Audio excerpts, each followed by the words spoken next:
So if the question is what is new in this impeachment proceeding, it would be the Madriaga affidavit. Meron na pong referral to the House Committee on Justice. Ito pong impeachment complaints laban kay Vice President Sara Duterte.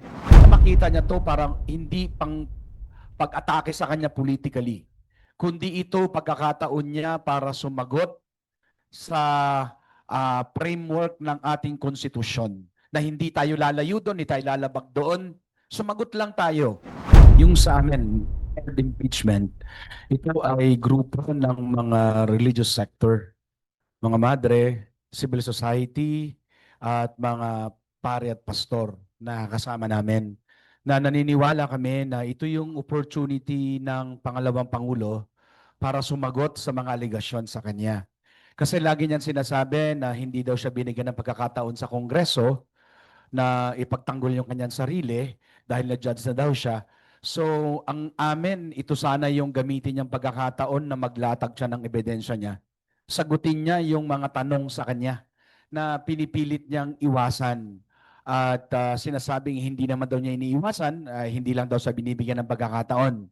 At ngayon, binibigyan namin siya ng pagkakataon na yung kanyang mga kasama naman doon sa kabila ay pinilit talaga na patayin yung impeachment at gumawa talaga sila ng iba't ibang pamamaraan. Pero ang amin, naniniwala kami na ito, the same po yung aming present na mga ebidensya mula po doon sa mga findings po ng mga yung ating pong Quadcom at iba pang mga ebidensya namin laban po sa kanya.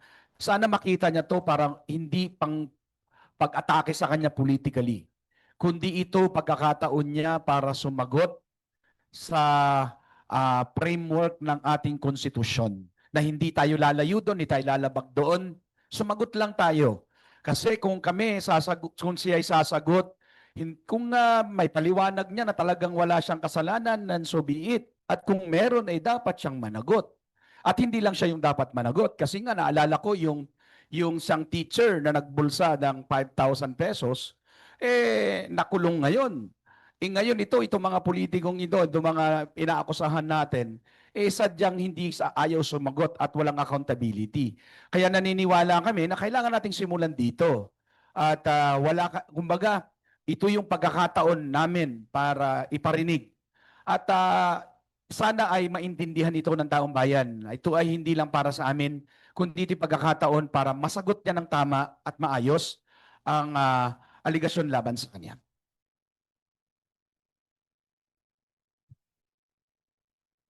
Ano po yung sa tingin niyo yung ebidensya ninyo na pinakamalakas na napag-usap?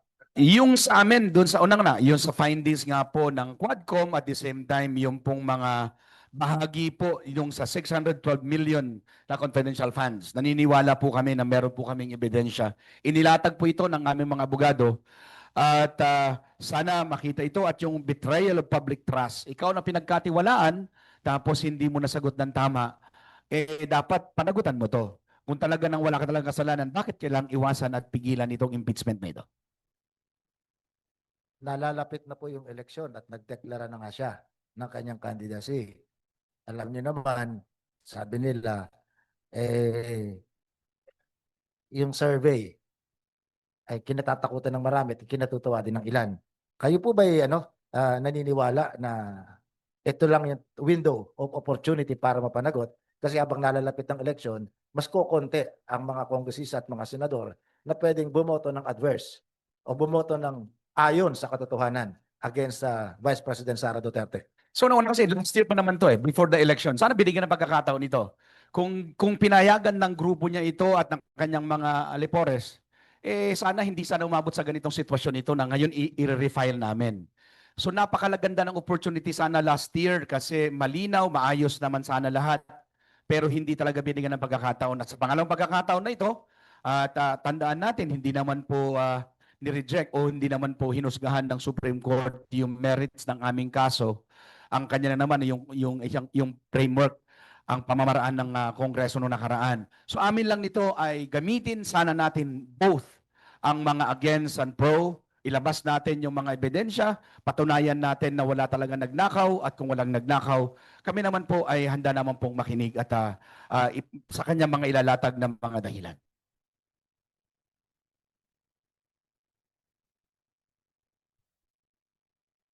Tanong ko lang, nagkatrabaho kayo kasama si Father Flavi Villanueva dito sa anong to? Filing ng... Iba yung grupo nila. Meron doon sa sila ata yung sa pangalawang impeachment.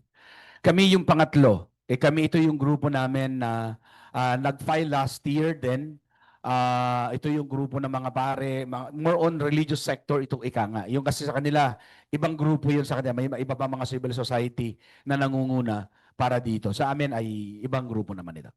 Tumutulong ba kayo dun sa mga victims ng EJK? Since O ako'y sila na naging yun, Father Flavi yun? Since ako'y naging kora-paroko doon sa dati kong parokya at nakita ko kung paano nagdusa yung mga mahihirap at hindi naman napanagot yung mga talagang alam natin na merong poder para sa droga, ay nakita ko yung paghihirap. Kaya ako talagang adhikain ko at advokasya ko ito na suportahan ang mga pamilya na na-extrajudicial killing. Since nung ito po'y sinimulan ng pakipaglaban dito, ay tahimik po tayong lumaban at patuloy pong lumalaban para sa mga pamilya. Kasama po natin dito yung isang tatay ng EGK na pinakabatang pinatay, 9 years old. Kasama po namin ngayon, nandyan sa likod. Kasama po natin siya na naniniwala na talagang merong pag-aabuso at paglapastangan sa karapan-pantao. Kaya't kami patuloy na nakikilahok sa mga usaping ito. Okay, later na tayo mag-entertain ng questions from media. At this point, we'd like to call on Bicol Saro Congressman Terry Ridon. He's the head of the Committee on Public Accounts ng House, and he's also a member for the minority ng Committee on Justice. What can you tell us about what to expect from the hearings na magsisimula bukas? Magandang umaga po sa ating lahat. So just to recap po ay meron na pong referral to the House Committee on Justice. Ito pong impeachment complaints laban kay Vice President Sara Duterte. Kaya sa darating pong linggo, sa susunod pong Lunes at 10 a.m. magsimula na po yung proceedings para sa determination of sufficiency in form and substance ng 4 pong impeachment complaints, no? Na final po ng magkakaiba pong mga grupo, no? So nag-file po yung Makabayan Bloc, yung Akbayan, yung pong mga kasamahan po natin sa simbahan at yung pong grupo ni Congressman Abante at Deputy Speaker Ortega. Lahat po yan ay tatalakayin in sequence ng pong komite at mag-vote firstly on form and then secondly on substance dito po sa 3 araw po na inilaan para po talakayin po ito. Siyempre, ang commitment naman po ng House Committee on Justice ay ipapatupad po natin yung pong lahat ng mga relevant rules sa impeachment na ipinatupad din po natin in previous impeachment proceedings katulad po nung impeachment proceeding po ni Pangulong Ferdinand Bongbong Marcos Jr. At commitment din po ng komite na magiging fair yung pong pagpapatupad ng amin pong mandato sa bagay po na ito. So, inaanyayahan po natin ang ating pong mga kababayan na tunghayan yung pong determination, insufficiency in form, and substance proceedings ng House Committee on Justice na magsisimula na po sa 2 ng Marso, alas 10 ng umaga ngayon pong Lunes. Sige, doon po ako magtatanong sa substance. May witness po bang bago na hindi pa naririnig ng publiko na nagsalita yung witness o may salaysay na hindi pa nakakadalo sa Quadcom o sa anumang investigation ng House sa nakalipas sa panahon? Well, katulad po nung binanggit nung pong mga complainants, basically naman po yung pong mga mayor ng mga grounds, no? Nung pong impeachment proceedings nung nagdaan ay magpapatuloy po hanggang sa kasalukuyan pong proceedings. So kasama po dyan yung betrayal of public trust, culpable violation of the Constitution, graft and corruption, at yung pong mga batayan nito again, yung pong paggamit ng confidential funds. Pangalawa, yung pong death threat against the President, the First Lady, and the former House Speaker. At ikatlo, yung pong usapin ng SALN, kasama po yan doon sa nagdaang impeachment complaint. At sa kasulukuyang impeachment complaint, I think this is also being raised now. At panghuli, syempre, yung pong supposed affidavit po ni Ramil Madriaga, no, na nagpapakilala na bagman daw po siya ni Vice President Sara Duterte. So we will look at all of these allegations, particularly the new allegations of Ramil Madriaga with a very critical eye. No? Kasi very important ho na ma-vet thoroughly lahat po ng mga babagitin po niya na mga aligasyon at na mga nakasaad po sa kanya pong mga affidavit. So if the question is what is new in this impeachment proceeding, it would be the Madriaga affidavit. Kailan po makikita ng publiko na dadalo si Madriaga sa hearing? At this point, syempre, ang kailangan po munang masurmount ng mga complainants and endorsers yung po determination of sufficiency in form and substance. No? So, dito po sa proseso na ito, katulad na nakita niyo po in the previous impeachment complaints, ang naglalatag lang po ng mga batayan at pagpapaliwanag ay mga endorsers po nung pong mga complaints. No? So, pagkatapos po nito pong proseso na ito, so assuming na magkakaroon po ng determination of both form and substance, magkakaroon na po ng sagutan muna ang mga panig, iba't ibang panig. So, bibigyan po ng pagkakataong sumagot formally ang Vice Presidente sa mga aligasyon, after which I think that process will be around a month. No?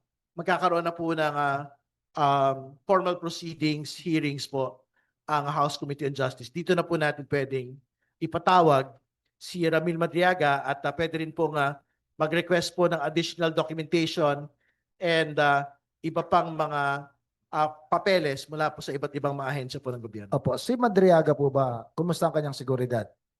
Ang House po ba ay may say na sa seguridad ni Madriaga? To be clear, yung pong merong jurisdiction over Mr. Madriaga would be the court, no? Na nagsisecure po sa kanya, and yung pong BJMP facility kung saan po siya nakadetain sa kasalukuyan dito po sa Bikutan, Taguig. No? So I think Congress will have to coordinate with the court and the BJMP para ma-secure po yung yung pong safety ni Mr. Madriaga. At to ensure na he is invited to the House, he can actually, in fact, attend the proceedings.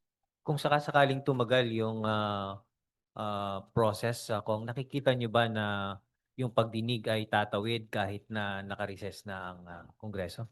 Ang inaasahan natin, kasi magkakaroon po ng break ang Kongreso by the 18th of March, that week of the 18th. No? So, dahil hindi naman kasabay ng legislative calendar, yung pong mga impeachment proceedings, it is an entirely separate proceeding with its own rules and calendar. Pwede po magtuloy yung pong mga hearings even if Congress is on a break. No? So, ang atin po expectation, pag natapos na po yung palitan ng mga dokumentasyon at sagutan ng mga papeles, I think by pagkatapos po ng Holy Week, pwede na pong magsimula po yung full congressional proceedings ng House Committee on Justice. Anong yugto po ng proseso na nakikita nyo na kinakailangang humarap yung pangalawang Pangulo? Again, sa totoo naman po, ibinibigay po natin sa pangalawang Pangulo ang karapatan na magpakita at hindi magpakita, no, sa atin pong mga proseso. No? So siya ho ang bahala, depende ho kung paano ho ilalatag yung pong depensa ng pong pangalawang Pangulo. Sila po yung magpapasya kung makakatulong ba sa kanila pong kaso yung pong pagpapakita, pagharap ng atin pong Vice Presidente sa impeachment proceedings po natin.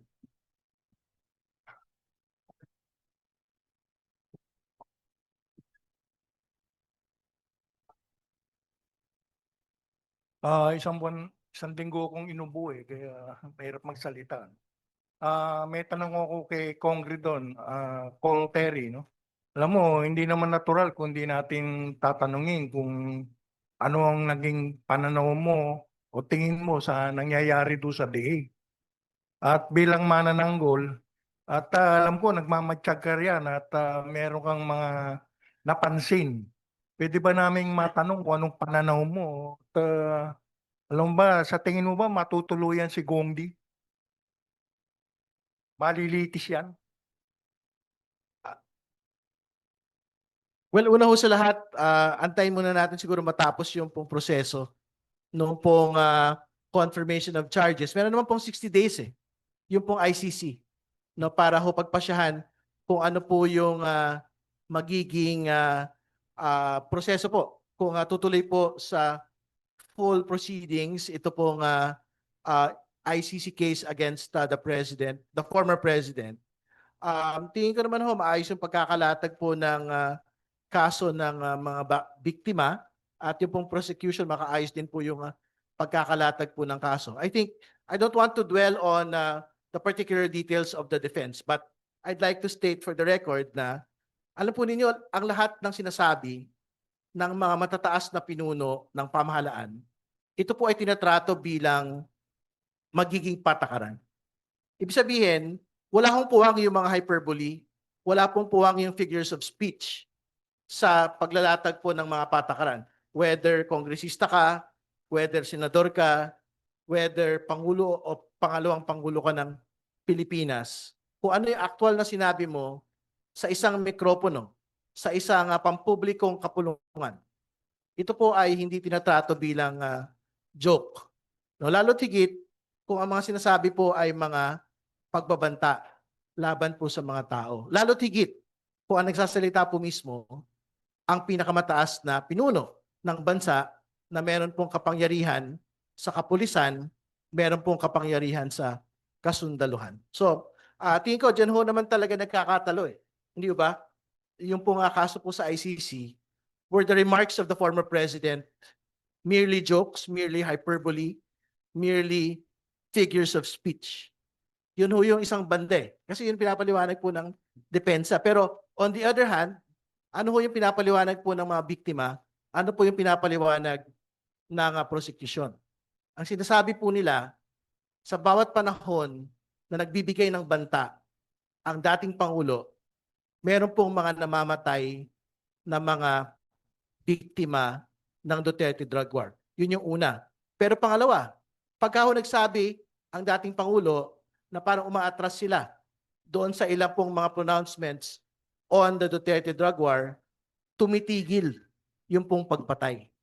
So ibig sabihin, parang ang teorya po ng prosecution, merong actual control over anti-drug activities. Ang Pangulo po mismo, based on the word of the President.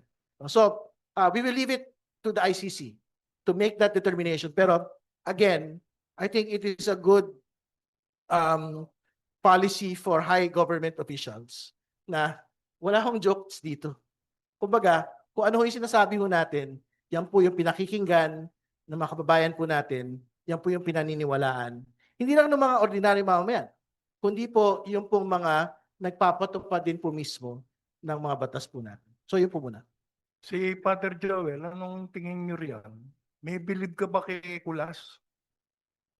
Sa akin po, kasi bilang hindi lang po ako isang abogado, pero nasa panig po ako ng mga biktima, ay nakikita ko po na parang ito yung gawain ng mga DDS na yung mga pinipresent nila ay puro lang talaga para i-project na hindi totoo, mali yung ginagawa. Pero yung karanasan namin sa grounds, parang yun doon ako magsasalita. Kasi talagang ramdam ko yung mga pakiramdam ng mga biktima, yung mga namatayan, yung mga nawalan ng pagkakataon. Kasi hindi mo na pwedeng maibalik yung buhay Kaya doon po yung aking panig.